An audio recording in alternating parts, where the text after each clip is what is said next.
ma'am. Okay, so welcome all. We invite Dr. Arun Samprati from Bangalore for the first video presentation. Can I start the presentation? Yes, you can start. Hi. Today let us examine how we do a recession of the rectus muscle. Basically, the principle of recession is shifting the insertion posteriorly and thereby altering the length tension curve of the muscle. And this in effect weakens the effect of the muscle on the globe. As we increase the amount of recession, the correction obtained also increases till we reach the equator. Once the insertion goes beyond the equator, the movements are also restricted and hence the concept of safe limit of recession. So for a medial rectus muscle it is about 6 mm and for a lateral rectus muscle it is about 9 mm. Coming to the anesthesia, it can be done either under general anesthesia, local anesthesia or topical anesthesia depending on the preference of the surgeon and the age of the patient. But it's important to monitor the pulse rate in all these patients because of the risk of oculocardiac reflex. Instrumentation of recession is actually very minimal, just a cataract set. In addition to it, you need a muzzle hook and a caliper. A double-armed 6-0 vicryl is the usual suture material used. The needle should be spatulated and reverse cutting. Now coming to the types of recession, a standard recession involves anchoring the muzzle to the sclera at the intended point of recession. Whereas in contrast, a hangback recession, as the name suggests, the muzzle is anchored at the insertion and then allowed to hang backwards. Whereas an adjustable suture is a modification of the hangback technique which allows the readjusting the amount of recession once the anesthetic effect wears. So next, coming to the surgery proper, the first step in recession of the muscle is a conjunctival incision, and this is one of the important steps. Conjunctival incision can be either limbal based incision or a fornix based incision. It depends on the comfort of the surgeon. Basically, the fornix based incision gives a better cosmesis, while a limbal based incision gives a good exposure of the muscle. So it's particularly useful for beginners and whenever you need to do a resurgery, so you get a better exposure so that you can see the muscle properly and do the proper procedure whatever is necessary. Once the conjunctival incision is made, the muscle is then carefully hooked under full visualization. Blindly passing and trying to hook the muscle should be totally avoided as it can engage other tissues as well as damage the other tissues leading to complications. The muscle is then separated from the adjacent tissues and a single arm suture is passed on either end of the muscle to secure the muscle. You can also use a double arm suture wherein you take a central knot and then pass the other two edges to the edge of the muscle. It is very important to tightly anchor the muscle, otherwise you may have a lost muscle or a slipped muscle later. The muscle is then carefully disinserted from the sclera, taking care not to damage the sutures or else it can result in a slipped muscle or a lost muscle at a later date.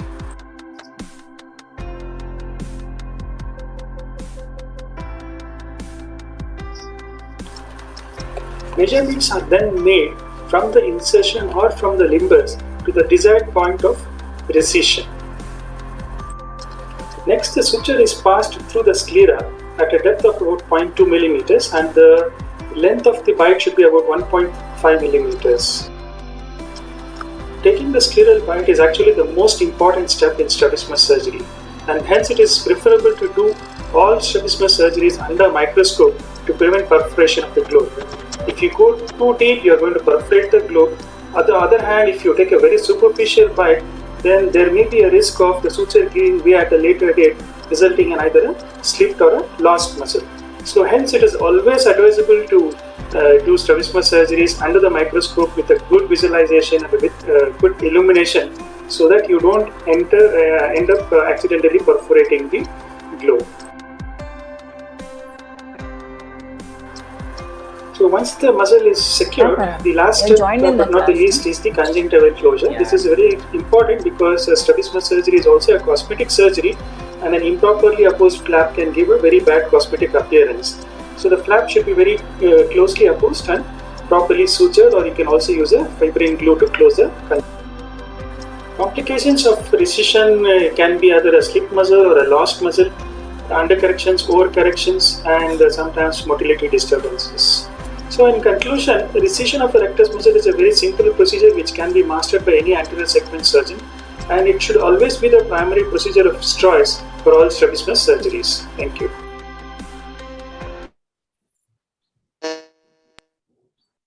Thank you. So, thank you, Dr. Arun. I call Dr. Sumita, Madam, Sandra, and Jitain for the panel discussion for this topic. I have also joined Dr. Pandey. Good morning, sir. Please, Good morning. sir, you also come for the panel discussion. Yeah, thank you. Can I say something? I think the double arm suture is more secure, and most of us are using double arm suture because you have a central knot and you have locking bites on the sides. And all the different recti have their own issues, like LR has inferior oblique, one has to be careful about while dissecting. The IR has its own issues, and SR is with SO. So other than MR, every muscle has a neighbor or some neighbor which has to be looked after. MR has more propensity for slipping and being lost, so that is another problem. So each muscle has its own distinctive features, and I think we should be careful about that. Sumita, ma'am, your inputs? I think he mentioned about several different incisions. So I think if you are a beginner, it is important that you take an incision which gives you the widest coverage, less likely to bleed, and gives you a good visualization of the muscle. So it's nothing wrong if you start with an incision which Arun showed as being a limbal incision, and then as your experience increases, you can move on to fornix based incisions, which are smaller and sometimes require just 1 or 2 sutures. But I think incision size should not worry you if you are a beginner.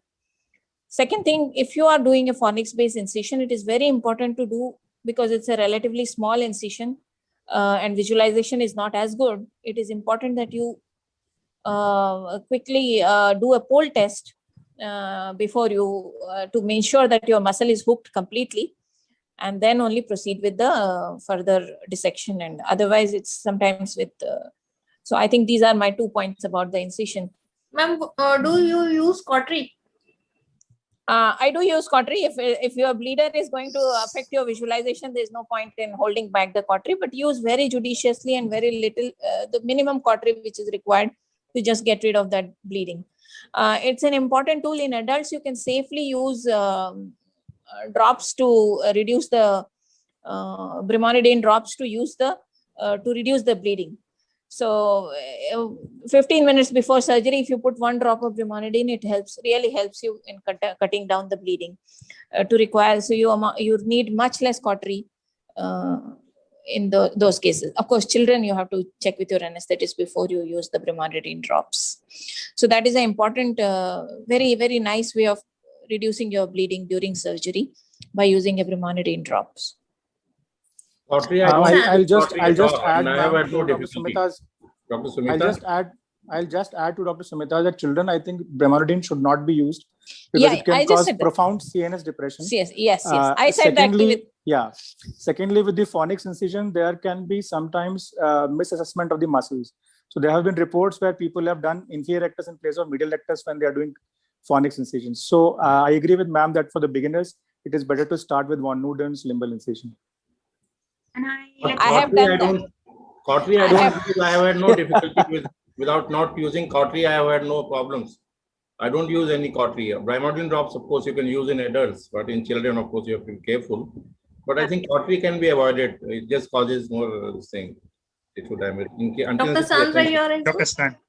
if age is age is also a factor. If any patient above 45, I do not usually prefer with fornix. My usual preference is between the ages of 10 to 45, because more than that it kind of tears, and by the end of it, it looks like a limbal incision. Yeah, that's true. It's bleeding.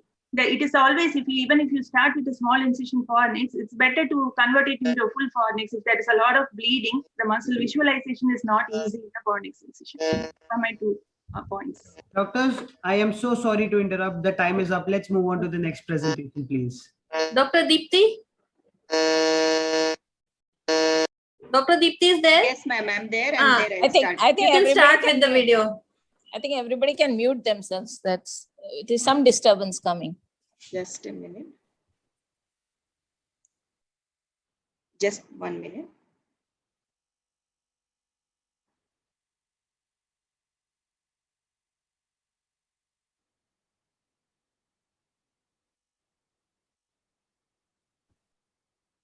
Ma'am, I think the timer has started. Hello, everyone. Purnesh, So, Purnesh, going- start the timer only after the presentation is started, okay? Yes, sir. Yes, sir. Hello, everyone. So presenting the tips and tricks of inferior oblique surgery. So before going with my video, I would just like to highlight 3 important relations of inferior oblique. That is the macula, which is 2 millimeter away, the optic nerve, which is around 5 millimeter away, and the vortex vein, which is about 6 to 7 millimeter below.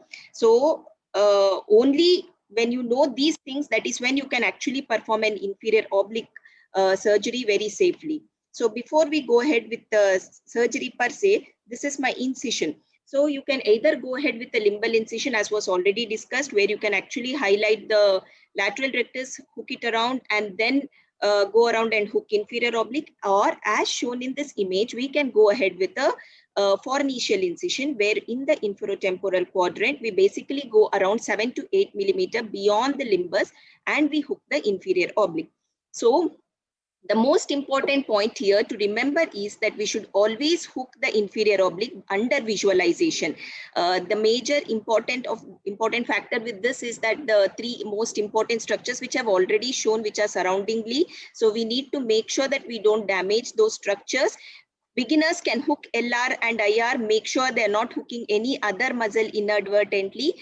And if you can see there, the junction of the red and the white area, which is shown, marks the beginning of the inferior oblique, and the below white area shows basically the tenons. So just go beyond the red area and you hook the whole inferior oblique.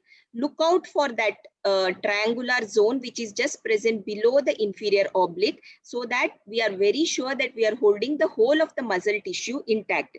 Partial hooking of the muscle is what may be responsible for residual inferior oblique overaction. So once you hook the inferior oblique, the area beyond is the intermuscular septum as well as the tenons. We need to be very careful with that we don't damage the tenons, lest the fat adherence syndrome can happen as a complication because of exposure of the orbital fat. Do a dissection as far as possible, a blunt dissection, and you can just open up the intermuscular septa just by a small nick in the incision, and the dissection can be completed thoroughly without damaging the posterior tenons. So once you do this job, now there are 2 ways. Some people actually take an incision and cut the inferior oblique. Some people cut the inferior oblique and take the incision, doesn't matter. This is the way which we people go around here, that we clamp it so that the whole thing is spread out. The anterior and the posterior border is very well visible when I'm actually suturing back during the recession process. And so then I take a suture.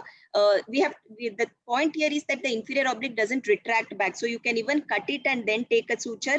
Doesn't actually matter much, doesn't make much of a difference. So the suture bites are being taken at the posterior and the anterior border. So just a minute. So it can be taken at the posterior and the anterior border. And so once the suture bites are already taken, then the process of recession starts. So the recession can be done according to the Parkes, Finks, or the Elliott and Ankin. The major thing is you need to isolate the inferior rectus here. So if for the beginners, if you have a problem isolating the inferior rectus through the same incision, you can actually pull the inferior oblique, which starts acting as an elevator, and the inferior rectus can be detected very easily. So once you detect that is the vortex vein, we need to take care that we don't damage the vortex vein when we are taking the suture bite over there. And so I have done a Parkes recession here, where the anterior border I have placed about 3 millimeter from the inferior rectus the margin, lateral margin. So this is my anterior suture, and then followed by that about 3 to 4 millimeter behind, I take my posterior suture. So if you can see here, that with that, I think I just go ahead with the next because the time is jumping up. So just one small incision here, the graded recessions. This is about the Fink's point, that is 6 millimeter lateral and 6 millimeters inferior. This is the Parkes 3:2, Elliott and Nankin at the IR, which can result in J syndrome and the anti-elevation. So you can modify by placing the posterior border at about 5 millimeter behind so as to prevent anti-elevation. When you want it to act as a depressor and intorter, maybe then you can go with an anteronasal transposition. So with this, I would like to conclude that this inferior oblique, whatever we have shown, is just a tip of the iceberg. It is basically an enigma. A lot of things underlies this. The video of myectomy couldn't be shown due to time constraints, but I think then we can have it in a discussion. Thank you.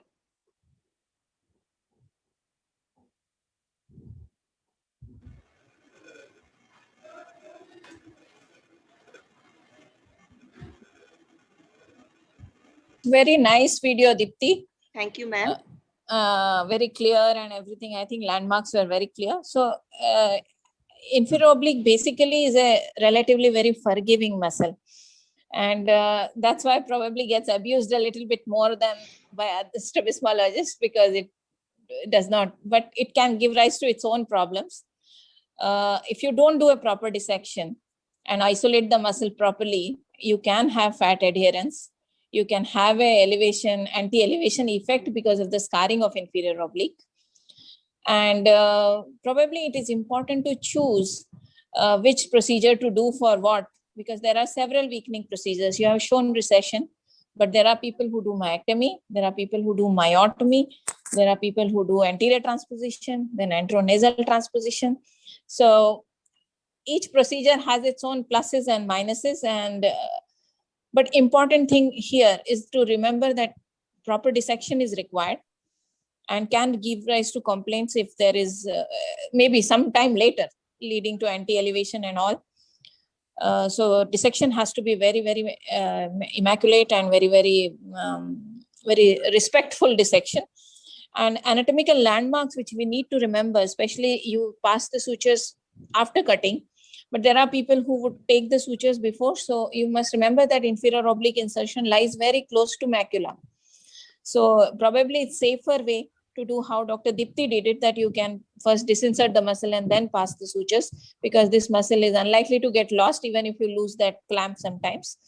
But Dr. it is Sumita, Dr. Sumita, sorry to just one question.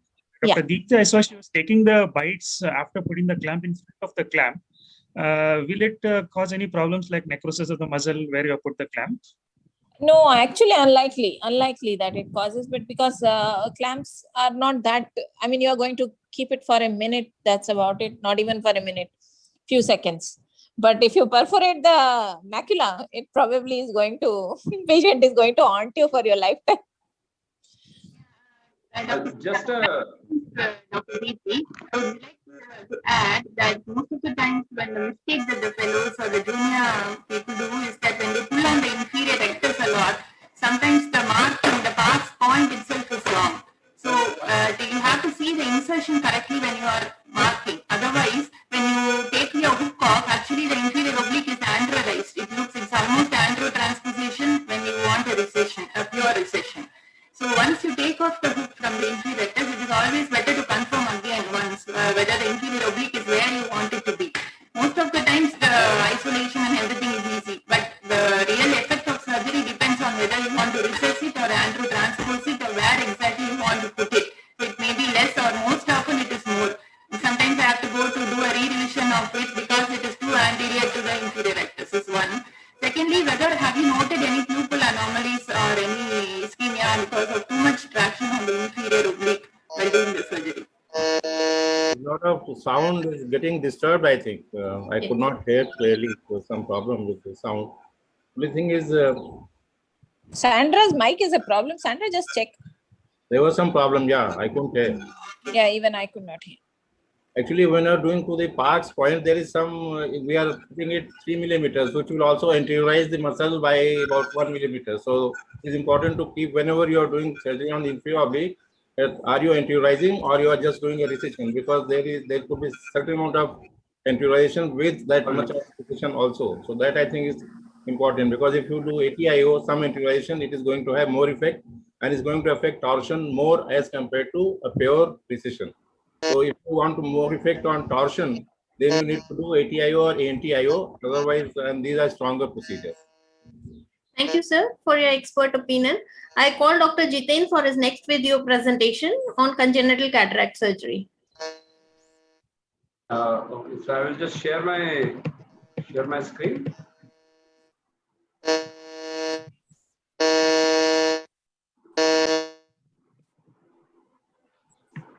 Can everybody mute themselves, because there is a little bit of sound disturbance? So I think Not everybody sound else should. Yeah, everybody else should mute probably. So good morning, everybody, and thank you, AIOS, and thank you, Dr. Kavita, for giving me this opportunity to speak on pediatric cataract. I will be covering some of the basic aspects of pediatric cataract, and to begin with, I keep this slide. I feel it is very important because it marks the difference between adult cataract and pediatric cataract. So a cataract in child, it is not similar to adult cataract because it just does not blur the image, but it completely disrupts the development of visual pathways. So in pediatric cataracts, we are basically dealing with a system which is still developing. So the blur in retinal image, what it does is it disrupts the development of visual pathway completely. That leads to amblyopia. So the ideal management, obviously in a pediatric cataract, would be early intervention. Once the intervention has taken place, we have to do early rehab in terms of glasses, patching. We have to do a long-term follow-up. It is a teamwork, and anesthesia is obviously mandatory in most of the pediatric cataracts, and surgical expertise is absolute. With this background, we discuss what are the basic problems in management. It is obviously more complex than adults. We will see what are the points in that. Amblyopia, you can expect in most of the pediatric cataracts that there would be some element of amblyopia, even if the kid has presented very early. Phakic correction and amblyopia therapy, we all in years have understood that they are more difficult to treat than the cataract itself. And it is basically very difficult to convince the parents about the fact that, the cataract has been operated and the journey has just begun, because, they are very well versed with adult cataract surgeries, and they feel that once the cataract surgery is done, most of the work is done, whereas it is the other way around. In pediatric cataract, you do the surgery and the journey has just begun with the patient. So what is the preoperative workup? These are the basic, this is the basic workup. And the last point is important. We have to do investigations as per the pediatricians. We have to do investigations we can do torch studies just to see whether there is any systemic involvement, 2D echo. If the child is torch positive, we have to do, if the child is low birth weight, failure to thrive. If all these, if we clinically feel that the kid may be having rubella, we have to do a torch study. We have to rule out Marfan's, we have to rule out homocystinuria, depending on how the patient is presenting. But basic blood investigations would be for the general anesthesia. And what is the type of anesthesia given? I think it is very important, if we are thinking of doing pediatric cataracts in our practice, we should be at least somewhat aware of what goes on through the, what goes on inside the OT. We should be well versed with a little bit of anesthesia, because it is very important. We have to give tube anesthesia. It could be laryngeal mask, but I prefer that even when we are doing it under laryngeal mask anesthesia, we would give at least one dose of long-acting muscle relaxant, preferably sevoflurane. Muscle relaxant should be given. So a small tip is that when you see that your anesthetist is either not using a ventilator, or he's not pressing the ambus bag. If he's not pressing the bag, it means that he has not given muscle relaxant, and he has just increased iso or sevoflurane, and he is maintaining in spontaneous. Now this becomes a problem, because the child is not deep enough. So ventilator is preferred. Why? Because you can then easily control the vitreous. You can easily hyperventilate the kid. So that is important. What are the surgical options? These are the surgical options. Mainly it is cataract surgery with posterior capsulotomy with anterior vitrectomy. Indications for surgery are, if there's a total cataract, it is absolute. there's a partial cataract, we have to see the behavior. This is just a small video of posterior optic capture, just to show that, you can easily capture it. So this is a simple, straightforward lamellar pediatric cataract. You do a nice anterior capsulorhexis, and then this is where we are going underneath the 3-piece IOL and trying to do a posterior capsulorhexis. And then once we finish off the posterior capsulorhexis, we would be doing the posterior optic capture. Just a brief video of that. So we have finished the posterior capsulorhexis, and then we would be doing, this is the anterior vitrectomy, and then we would be just capturing the optic behind the posterior capsule. Yeah, so this is, you can see that this is the capture. We are just trying to capture it. This has gone under the posterior capsule. Under corrections, this is like a separate lecture, but what we do currently is that we use Niadi's rule. A small tip here is that we have to undercorrect more for myopes. So if you feel that this particular patient is going to be more myopic, you should be undercorrecting more for myope. Now, this is another basic thing, that these are the investigations we have to perform on each visit. Every visit, we have to do at least these particular investigations in pediatric cataract. Thank you very much. Thank you, Dr. Jiten. I call Dr. Ankur, Dr. Jaspreet for panel discussion, and Dr. Sumita madam. Yeah, so no doubt, nice cases. I mean, so have you started doing posterior optic capture routinely, or you still do in the bag implantation? No, I still do in the bag implantation, not routinely, but these were some of the cases because I did my own study and compared, had one eye with optic capture and one with in the bag. And at the end of 3 years, I did not find any significant difference. Maybe long term, they may be making a difference. Traumatic cataracts, yes, I do optic capture, but not in straightforward congenital cataracts or pediatric developmental cataracts. Up till what age do you recommend post vitrectomy, Dr. Jiten? PCCC plus anterior vitrectomy? Hello? The literature would say something, but I do, if I'm doing posterior capsulorhexis, I would be doing anterior vitrectomy. So do you keep any age bar? I just don't do posterior capsulorhexis and leave it like that.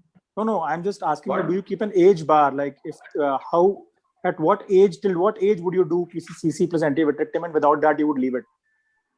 I won't leave it even at 11 or 12 years also. I do posterior capsulorhexis and vitrectomy because I feel that, even at 11 or 12 years, they get posterior capsular opacification very quickly. I know we can do YAG, but since you have taken up the patient for surgery and you are doing it regularly, it is not much of a problem. It is a good idea to do it. I mean, this is what I do. Yeah, the risk also I sometimes think it is if a there very is thick a PCO. Yeah, I think if there is a nystagmus, it's better to do PC. It is better to do a PPC or antivit or posterior capture, whatever you need to do, because it's very difficult to YAG these children nystagmus. And most of the children who are older often have nystagmus, and in our country, follow-up is always a problem. So I think I agree with Jitendra that if you are anyway taking them up for surgery, and you might as well do it, it adds just 5 minutes to your procedure. Yeah, That's also right. sometimes the PCO is too thick to be kind of managed with a YAG. So that is also one reason that we should be doing a PCCC as much as possible. Yeah, and syndromic baby as well. I mean, even though they are older children, so I mean, it's better to do it at the same time. But one has to be careful that the incidence of retinal detachment after a PPC is much more as compared to YAG. So we have to be careful about these things as well. I mean, they have to be selected cases where we do a PPC at the same time in older children. And secondly, I mean, in infants, I mean, the bag is so small. I mean, placing an IOL in the bag actually is not, that bag is not meant for an adult IOL. So, and all these issues which come up when you have a contracture of the capsule, you have inflammation and all these coming up. So my approach now is obviously spare the bag when it's too small and go in for an optic capture, because the Berger space is there. You have a large space there where the IOL can be implanted. But yes, a small bag, you're putting a 13mm IOL, it's kind of over a long term, how it behaves is difficult to comment. Dr. Jitendra, there's just one more thing I want to say. What about high myopic eyes? Doing a PPC in a high myopic eye, I have had a little bad experience. Like there were patients whom, in spite of uneventful surgery, they got a retinal detachment. So that is the only indication where I would hesitate to do a PPC. In all other indications, I agree with Dr. Jitendra. Actually, we published a paper on retinal detachment in children following cataract surgery. It was published in Ophthalmology, and we did not find any great difference. But biggest risk factor for retinal detachment, as identified our study, was any axial length about 25 millimeter. So those children probably, Dr. Sumita, you did vitrectomy in those cases in these patients? We have done on everybody, but the retinal detachment cases all had axial length of more than 25. Yes. So in these cases, if you just do an optic capture without a vitrectomy, probably. Yes, probably will. Yes. Yeah. Thank you. I call Dr. Jaspreet for his next presentation on tips and tricks in traumatic cataract surgery. Thank you, Dr. Kavita, for this interesting session and the invitation. I'll just share my screen. Sorry. So I would be discussing something on children who come with trauma like and cataract, who have penetrating eye injuries or maybe blunt trauma. So it really accounts for a reasonable number of cases in the developing world, and it can involve any structure. So traumatic injury to the lens could involve just any structure. And these have to be kept in mind when dealing with cases of traumatic cataract. There's increased incidence of inflammation as compared to normal children because of the injury. And others equally can adversely affect the visual outcome.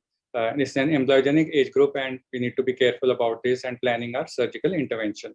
The IOL power calculation poses a challenge where you have scars on the cornea. So that one is another issue, whether you want to implant an IOL during a primary or you want to wait till the eye quietens and maybe the support is more visible. That is also debatable. So how do we get optimal outcome in such cases? So I'm going to show you maybe 3 or 4 videos where okay, yeah. So this is one of the patients who had a corneal scar, and which was a corneal injury that was repaired and has a corneal scar and has an iris tear here. So how we went about it, of course, the ports have to be made as what you would make in any kind of cataract surgery. The important thing is you have to stain the anterior capsule, because that would delineate if there is any tear. Now, whether to remove these synechia is you should be careful. Don't tear the iris, just leave it. So when you start with the capsular axis, better to use an Uttarata forceps for better control, and leave the capsular axis here. Don't go near the edges where there is synechia between the iris or maybe the fibrosis there. Just leave it there. Go around from the other side, and at this junction where you find it's difficult, just pull it out. Don't go tearing all along. You might end up periphery. The other important thing is that you remove the lens matter away from the site of injury. That's very important. You might have dialysis, you might have other issues here, vitreous coming up. So if you start from here, you could land up pulling out the bag as well. So these things have to be done in the end. The other things is that you have to be very slow in dealing with polishing of the anterior capsule, because chances of fibrosis, inflammation, PCO are much higher. As you can see that the PC is like a fibrotic, a dirty looking PC. So in these cases, as was rightly said, if it's an older child, probably you would do a primary posterior capsulotomy. So this is important. Uttarata might not work in these cases because you have to do a vitrectomy because of the abnormal morphology of the posterior capsule. The fibrosis is there, and so the vitreous has to be removed. So you have a nice opening here. Obviously, if you try to do a YAG, it will be difficult because of visibility. So you use a 3-piece IOL. Try to avoid a single piece. You don't know what can happen while implantation, where the capsule is weak or how you would like to. The 3-piece gives really is an advantage. So the haptics are placed, and remember that you don't place the haptics under the area where there is scarring, because that will lead to some kind of decentration of the IOL. So you have a nice opening and IOL which is placed. Now the second patient, this is the second patient where again we had a corneal scar and you have this cataract, you have this empty space here. This could be vitreous. The important thing is stain it. You'll delineate the anterior capsule. Any tears or any other difference where you want to modify your capsular axis would be important. You can see here that it's not staining here, so there's something missing out here. So we have to be careful when doing the rexis. We started Trata forceps with a control, so it's better controlled with the forceps. So you go around, have a nice rhexis, not a smaller rhexis that can lead to phimosis in traumatic cases. So once you're there, don't pull all around, just leave it there where there is where you find there's difficulty in going around or where the visibility is poor. Go from the other side and then just remove it out. So without going into this area, just pull that out, remove the lens matter, as I said, from the area, basically from the area away from the, which is scarred, and then slowly go to there. Now you see there's some kind of a dialysis. It looks like a dialysis, but yes, the capsule is also missing here. You have this fibrotic capsule here. So I'm trying to stain it. It's very important to stain to see, delineate the vitreous or any other issues which come up. So when we are with this triamcinolone, which is very important, we could identify the vitreous and stain. Now you see there's a band here. So I haven't removed this band because this is going to act as a support for the IOL. You don't know the anterior capsule. It was torn from there. So we have a 3-piece IOL, which you're putting in the bag. So the haptics would be outside. So the haptics would be in the sulcus on this. So it's like an anterior capture. So the haptics are on this band. We don't know the capsule here. It's missing here. So had we gotten to the bag, it could have decentered or the vitreous could have been engaged. Things could have happened. So this band, this fibrotic band, helped us to have a centered IOL. And that is how when we remove the vitreous, remember to remove the vitreous. No traction should be there, and you should have a fairly good pupil. So this is the third case, and again you can see the. Sir, sorry to interrupt, but now we need to stop the video and move on to the presentation discussion. Sorry. Okay, that's okay. Yes. So I'll just. Okay, fine. Just the last one. Just give me 20 seconds. That's all. So this is another one where we did an optic capture. So this is another way of doing it. You can put the IOL in the bag and then go behind the posterior capsule without any vitrectomy. You can see the oblong posterior capsule here, which shows a good optic capture. So this is another way of going ahead and doing pediatric cataracts. Your surgery in traumatic cataracts. And that's what I wanted to tell you. These tips are there. Do an ultrasound. Do a lens matter aspiration away from the site of injury. Try to perform a PPC. This high incidence of BAO. And posterior optic capture is another option. Intracameral steroids do help to decrease the inflammation. Thank you. Thank you, Dr. Jaspreet, for such a nice and informative video presentation. I called Dr. Jiten, Dr. Ankur, and Dr. Sandra for the panel discussion.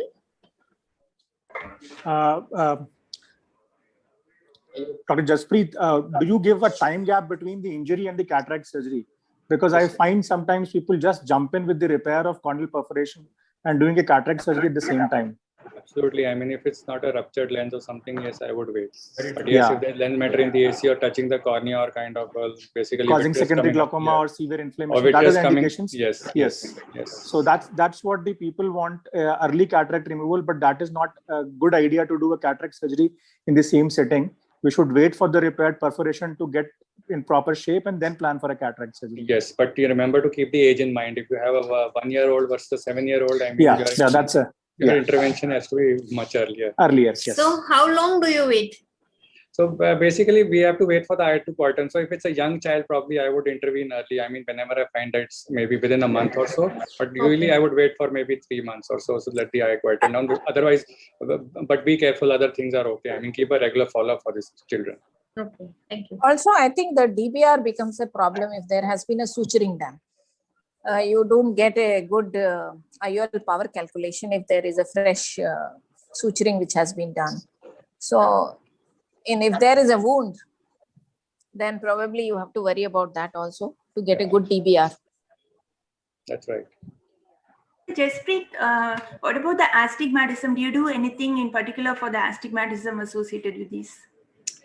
I mean, there are such complex cases. If you have maybe a neat case with some kind of a scar which is peripheral or so, I mean, things could be planned that way. But I haven't had any experience of putting in a toric IOL or issues like that for traumatic cases, because children who are referred here usually are late or have some kind of other issues. So better to give them a proper, you can say a good visual rehabilitation rather than going in for these single piece toric lenses, and you don't know what the outcome is, what of fibrosis would occur. All these eyes are prone to more inflammation. So, I mean, you have to balance that approach, the risk benefit ratio, and So do you have any change in the post-op regime for traumatic cataracts compared to other cataracts? I think I would also talk to the parents about requiring a contact lens later, even if I'm putting an IOL, because sometimes the wounds are so irregular that even after putting an IOL, visual rehabilitation may require some amount of contact lens despite putting a lens. Also, I think the keratometry will take care of only anterior corneal curvature. So we have a capsule which can be kind of irregular. We can have a little bit of tilt of the IOL. Maybe the posterior surface of cornea is also a little, different as it should be. So maybe we can take the keratometry from the other eye and go for a normal monofocal IOL rather than a toric IOL. That's my point. I don't know what you guys do. Yeah, so in blunt injuries, I mean, it's okay. Like we're talking, I mean, if there's a change in the shape of the cornea or something. With perforating injuries, it's difficult, obviously. Toric IOL. Difficult, obviously. Yeah. I agree. I think. And corneal wound takes a long time to mold also. So what you put as toric in the 6. Yeah.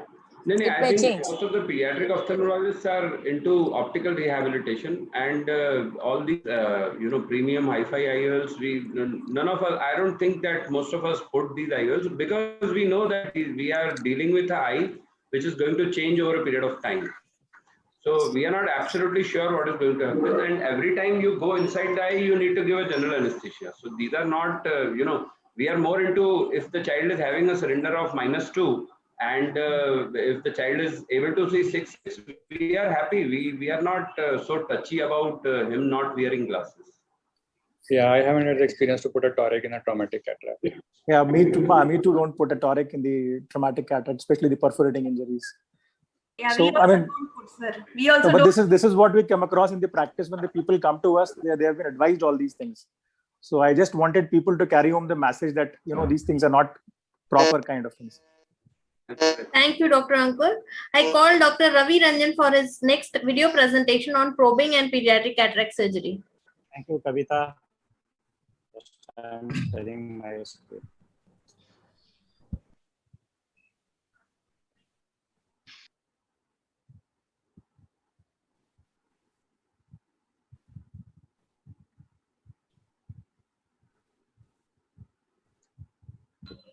Good morning, everyone. My topic is tips and tricks in probing and pediatric DCR surgery.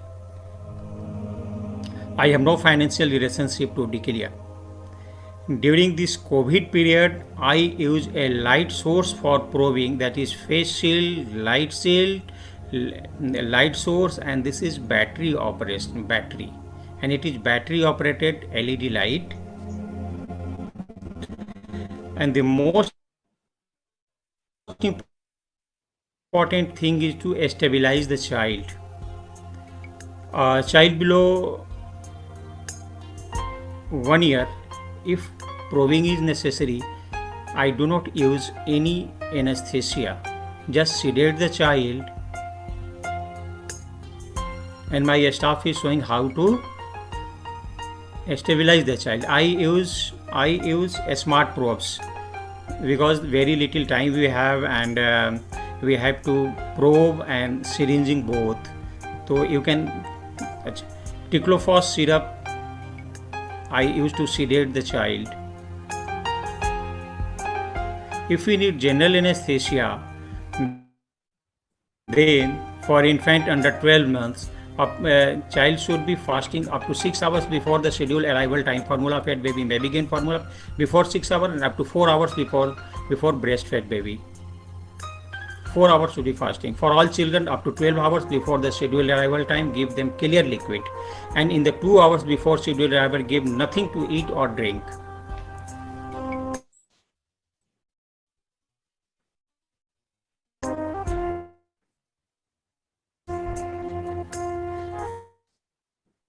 For children older than 12 months, after midnight, the night before the surgery, do not give any solid food or non-clear liquids. That includes milk, formula, juice, pulp, etc. And this is injection ketamine. You can use it IV or IM. If using IM, after IM, proceed after 10 minutes. We perform the probing first through upper canaliculus and then through the inferior canaliculus.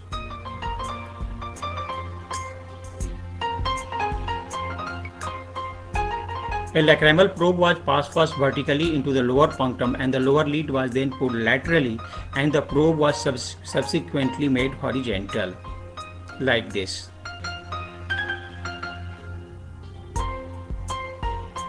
Then we make it vertical.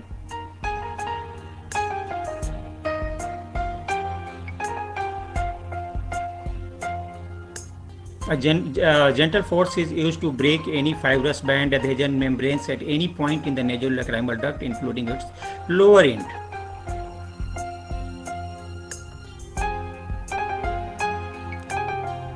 Patients were treated with topical moxifloxacin 0.5% eye drop thrice daily for 7 days. Oral analgesics if necessary. In pediatric DCR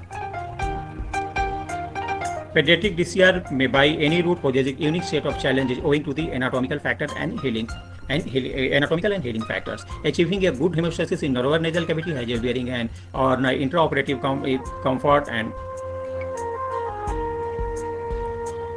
An option of a total intravenous anesthesia may be explored as used in adult DCR and pediatric sinus surgeries. The success rate of pediatric DCR is 97%.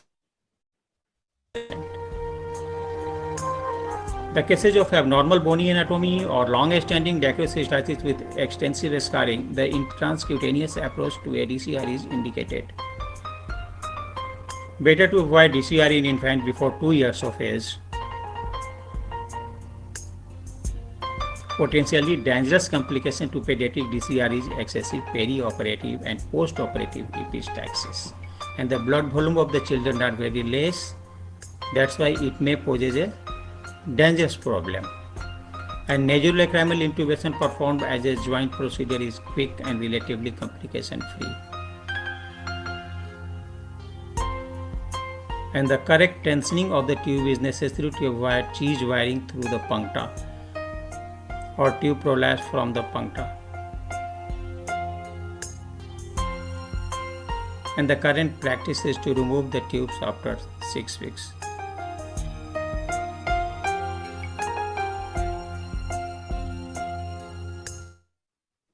Thank you. Thank you for patience listening.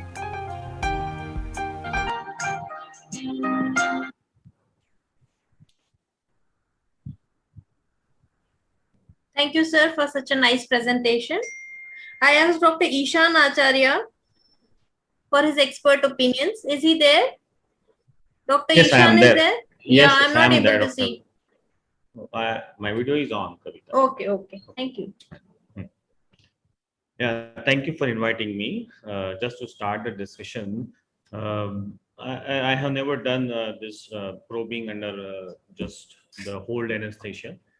And all the probing are under endoscopic guidance only. And many of the times, I never find any reason to even probe the canalicular system, because you can see it under the endoscope, and there is always more than 80%, 85, 90% of the chances that you see a membrane which is bulging under the inferior terminate. You just elevate the inferior terminate and give a crisscross incision with the sickle knife, which ENT doctor uses. So when you do syringing, and if it is completely patent, sometimes there are many abnormal courses of the NLD, or you may not be able to see. In those cases only, I do probing, any actual probing which we used to do. Otherwise, all are under endoscopic guidance and only membranotomy and not actual probing which we used to do. Anybody else has any opinion, they can share with me. And regarding DCR also, I always take the children, take the child with this watering under anesthesia. And if child is, if he is elder than 3 years, 4 years, I always explain parents that we may have to go for DCR in the same sitting once we find that endoscopically that there is no passage, or we cannot open the nasolacrimal duct. Any other input? Thank you, Dr. Ishan. Dr. Ravi, you want to say anything else? So I have told whatever I want to say. Okay. Thank you. Anybody, Can any of I the make a- panelists would like to add into it? Can I make a point? Yeah, ma'am. NLD is also associated with lots of amblyopia-genic factors. A full comprehensive evaluation of the child should be done. Okay. Which lot of oculoplastic surgeons do tend to miss. They will just say probing and not do anything else. So Okay. one request for everybody. Thank that you. Children they tend to have more refractive errors on the side of blocked NLD.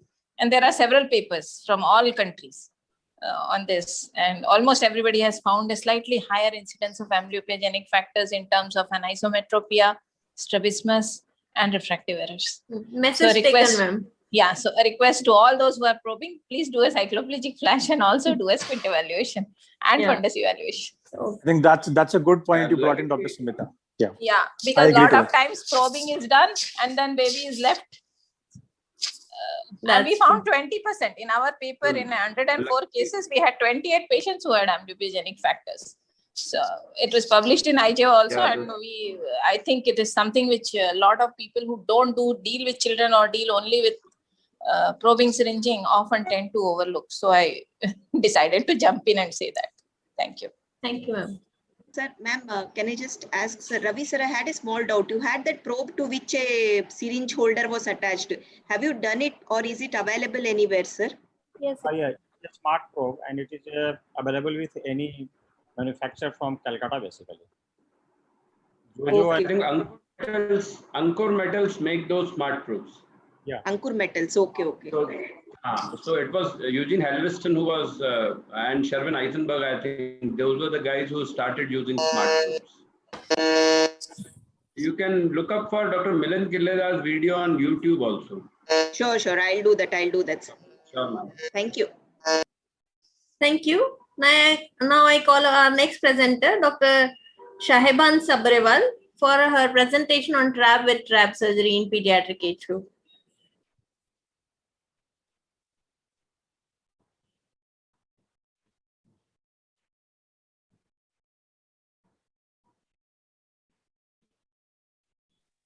Thank you, ma'am. Thank you for having me. I'm going to start my video now. Combined trabeculotomy and trabeculectomy, tips and tricks.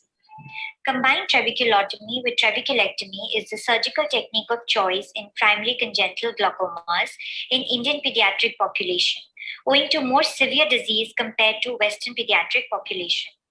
It can also be undertaken in cases where previous angle surgeries have failed and in hazy corneas. It has shown to have maximum success rate when performed less than 3 years of age. The rationale behind doing this combined procedure is to obtain access to dual outflow, namely through the Schlemm's canal and the trabeculectomy fistula. Particular challenges of this surgery include small palpebral fissure, less rigid and thinner sclera, and different than expected location of landmarks in ophthalmic eyes. Surgical technique. Corneal traction suture is taken using 6 vicryl suture. Conjunctival dissection can either be limbal-based or fornix-based, like in this video. Limited wet bipolar cautery can be done at this point if required. Care must be taken not to over-cauterize the episcleral tissue owing to thin sclera due to ophthalmos. Merocel sponges soaked in 0.2 mg per ml of mitomycin C is applied for 2 minutes, sparing contact of the edges of the conjunctiva with mitomycin C, and then washed well with copious saline irrigation. A 4 by 4 millimeters triangular partial thickness scleral flap is then made using a 15 number blade or a crescent knife. A rectangular flap can also be fashioned. Ensure at least 50% thickness of the scleral flap for adequate coverage of the sclerostomy hole after the trabeculectomy. Also, with a very thin or a thick flap, limbal landmarks may be missed. Finding the Schlemm's canal is an important step in trabeculotomy surgery. First clue. Presence of a small scleral vein entering the Schlemm's canal is an important sign for its location, as these veins drain the Schlemm's canal. Second clue is the junction of the white and the blue zones. It's said, where white meets blue, Schlemm waits for you. Third clue, look for a slight depression at the junction of the blue and white zones, which corresponds to the location of the Schlemm's canal. Once the landmarks are identified, a radial incision is carried out very gently and slowly with careful deeper cuts until a gentle ooze of aqueous is noted. In case of doubt, a 6-0 nylon suture can be used to facilitate the identification of Schlemm's canal by an easy cannulation of the suture without resistance. The location of the incision is very important, as a slight posterior incision may lead us in the supraciliary space. After locating the Schlemm's canal, a Harm's trabeculotome is inserted into the Schlemm's canal and should pass through without any resistance. It is then rotated inside and upward towards the cornea. Care is taken to avoid damage to the cornea. Same procedure is repeated on the other side. One must not rotate the trabeculotome in the plane of the iris, as the base of the iris may be at the level of the Schlemm's canal. A slight hyphema is normal during this maneuver. This way, trabeculotomy is completed over 4 to 5 clock hours. Now we turn our attention to completing the trabeculectomy. The anterior chamber is entered with a 15-degree side port blade through a separate opening more anteriorly. Sclerostomy is done using a Kelly sponge followed by an iridectomy.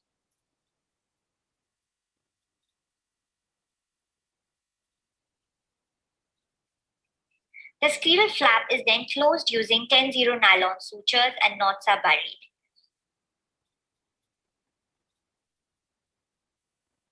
Releasable sutures can be used as well, which will be the surgeon's call depending upon the case and his clinical decision.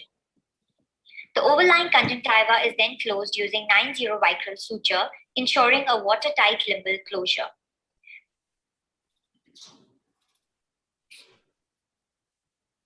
At the end of the surgery, make sure you check for any blood leaks using fluorescein dye under red-free light. Subconjunctival injection of antibiotic and steroids is given at last. Post-operative follow-up is extremely critical. After the initial post-operative period, patient is followed 6 weekly and examination under anesthesia may be needed till the child is old enough for slit lamp examination. During the follow-up examination, should include applanation tonometry, axial length, corneal diameter, gonioscopy, fundoscopy, retinoscopy, and slit lamp examination for corneal clarity. Thank you. Thank you, Dr. Saiban, for such a nice video presentation. Thank you. I call is Dr. Sirisha madam there? No, ma'am, I think she's not. She has not joined. No? Dr. Ganesh Raman is there? No. I would like to have Ganesh is there. Welcome, Ganesh. Yeah. Dr. Ganesh and Dr. Ankur, please give your expert opinions regarding rabbit trap. Yeah, thank you very much. I noticed that you used 3 types of sutures. Is it possible to reduce the number of sutures?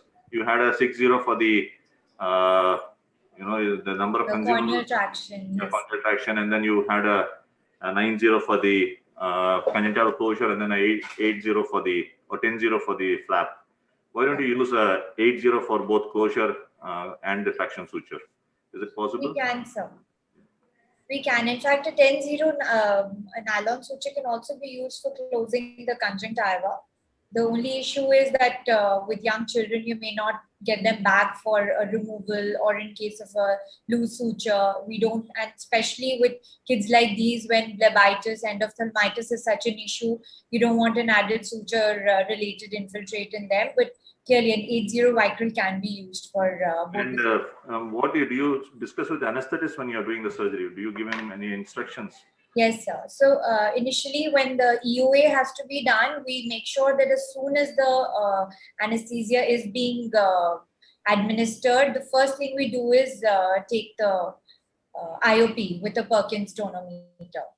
That is one thing that we are making sure. Rest of the examination is carried out after the anesthesia. So once I start lifting the flap, I would ask him to hyperventilate. So it sort of reduces the vitreous turgescence and it becomes slightly hypotenuse. So you could plan that, and that's very helpful. And I also use a little bit of viscoelastic. Once you are passed into the anterior chamber with the first trabeculotome, you inject viscoelastics, chamber becomes deep, and then you could pass the right hand one again. Right. So that helps. And of course, as you showed, we have not used any side port for the you did not show any side put. If you have used a side put, then its recommendation is that you suture it as well. Dr. Ankur? Yeah, good points, Dr. Ganesh. I would just talk about the counseling part, which is most important for congenital glaucoma. At least in the private practice, we need to counsel the parents and they should be willing to understand the issues. I know that for the pediatric cataract also, there's a lot of counseling required. But here we are talking about multiple surgeries and issues related to glaucoma, which can be their long-standing treatment and all. And I use little differently. I prefer to use the corneal, the superior rectus traction suture, so rather than the corneal traction. And I prefer to use a cotton over there. And also, I don't put a viscoelastic. I'll put air rather, and then make a side port with a 23 or a 30 gauge, 26 or a 30 gauge needle rather than that. So that's a little different we have. And I also use mannitol apart from the good deep anesthesia and hyperventilation to lower down the pressures. But it's a nice surgery, Dr. Shaiban, nicely demonstrated. And we really find sometimes difficult to cannulate the Schlemm's canal, especially when the globe is 13.5 or 14 millimeters or larger, because then the distortion is little too high to actually locate the Schlemm's canal. So rather than pushing the Harm's trabeculotome in the wrong direction and creating false passages, it is better to give up if you're not able to find out the Schlemm's canal in such cases. Yeah, and then go ahead with your trabeculotomy. Yeah, go ahead. Yeah, and I tend to use 0.4 milligrams of mitomycin C rather than 0.2 because the fibrosis is a little too high in these patients, and we don't want to kind of operate again and again these patients. A little bit of difference here, but Dr. yes. Yeah, what would you do if you happen to perforate the cornea while passing the traction suture? Any tips on that? Okay, I think we have time's up. We'll go ahead with the next presentation. The next presentation is by Dr. Sailesh. I call him for his next video presentation. Thank you, Dr. Kavita. So I would like to share my screen. At the outset, I would like to thank the AOS, Dr. Partha Bishwas and Dr. Kavita for inviting me for this wonderful session on tips and tricks in pediatric glaucoma valve surgery. Now, we have a whole set of indications for doing the valve surgery, which is almost similar to trap and trap, which Dr. Saiban has nicely told. So these are the common indications where we have congenital primary glaucomas, the post-PK glaucomas, Sturge-Weber's, the eye syndromes, the secondary glaucomas due to steroids, as well as these many set of surgeries are advised, but the common one being done is the trabeculectomy and trabeculotomy, and then valve surgery, which I'm going to discuss. And there are other set of surgeries which are being done, but are less commonly done. There are few steps of valve surgery, which I would like to demonstrate on this video. So here I'm doing a fornix-based incision, about 3 to 4 clock hours. And it's a thick, you can see the conjunctiva is slightly ballooned and the thick tenons is there because of the uveitic glaucoma refractive to medical therapy. And now we are dissecting the tenons. Here we should be very careful that tenons should be thick in children, and we have to dissect completely from the superior rectus to the lateral rectus. The site being selected is usually superior temporal quadrant initially, where the space is quite wide and easily accessible. Then each part of the tenons is dissected properly so that the valve goes inside and properly fits in. Selection of valve depends on, usually we do Ahmed glaucoma valve, although RD and Barvelt have also been tried. Minimal cautery is done to just block those blood vessels. And then important thing is to priming of the valve through a 26 gauge cannula and see that the water jet comes out through the plate. It's a very important step. If you don't do this, then the surgery is going to fail. Then proper insertion of the valve plate is very important. See, it is slightly, I'm struggling to go inside. What you have to do is, you just have to, sometimes you have to take it out and then see if there are any adhesions or anything which is blocking that valve. So we have to again reinsert and see that it goes smoothly and fits far behind. Usually take a 7 to 8 millimeters from the limbus. So that is the landmark where the plate should be, the posterior anterior end of the plate should be. So about 8 millimeters has to be there for the tube to be placed. Then pass anchoring sutures through the eyelets with a non-absorbable suture. It could be 80 or 90 Prolene sutures, so that the valve plate is fixed in one position. So one side it is being passed, and similarly it is being passed through the other eyelet also. so that the plate is firmly anchored. So it is being passed through the other eyelet. The suture material is non-absorbable usually, and it could be a 70 to 90 Vicryl or silk sutures.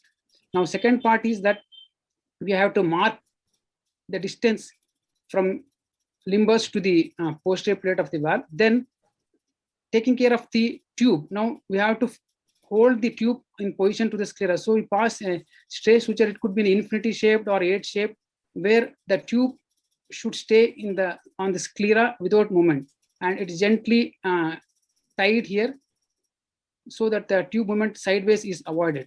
Now the next part, so it should be in line with the valve. Next part is that the marking. So usually I mark from 8 mm from the limbus and also mark the area where I have to cut the tube.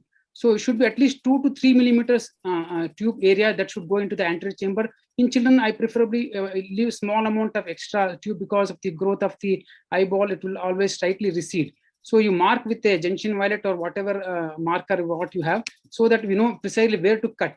So I usually cut about a millimeter ahead of the mark, so that we have some extra tube left, because we can always trim it further. If you cut it short, then it's difficult to again add it. So cut about a millimeter or so longer, so that we can always tighten it later on.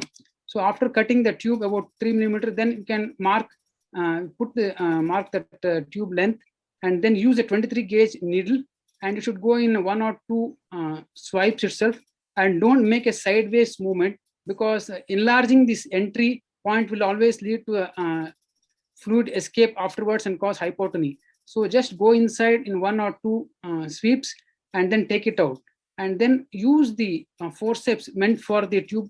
Then finally, before that, we just have to trim and make the final adjustment of the length. It should be bevel up at around 30 degrees and gently hold with the tube holding forceps and push it into the anterior chamber. See that the tube goes straight in the iris plane, not hitting the cornea nor going down into the iris plane. But it is preferable in children to make the valve tube go slightly downwards, because it easily comes up when a child grows and touches the cornea.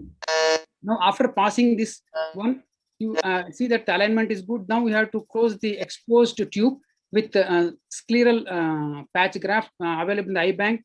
We can use many types of patches here. So which was available easily was the scleral patch graft sutured with the silk sutures.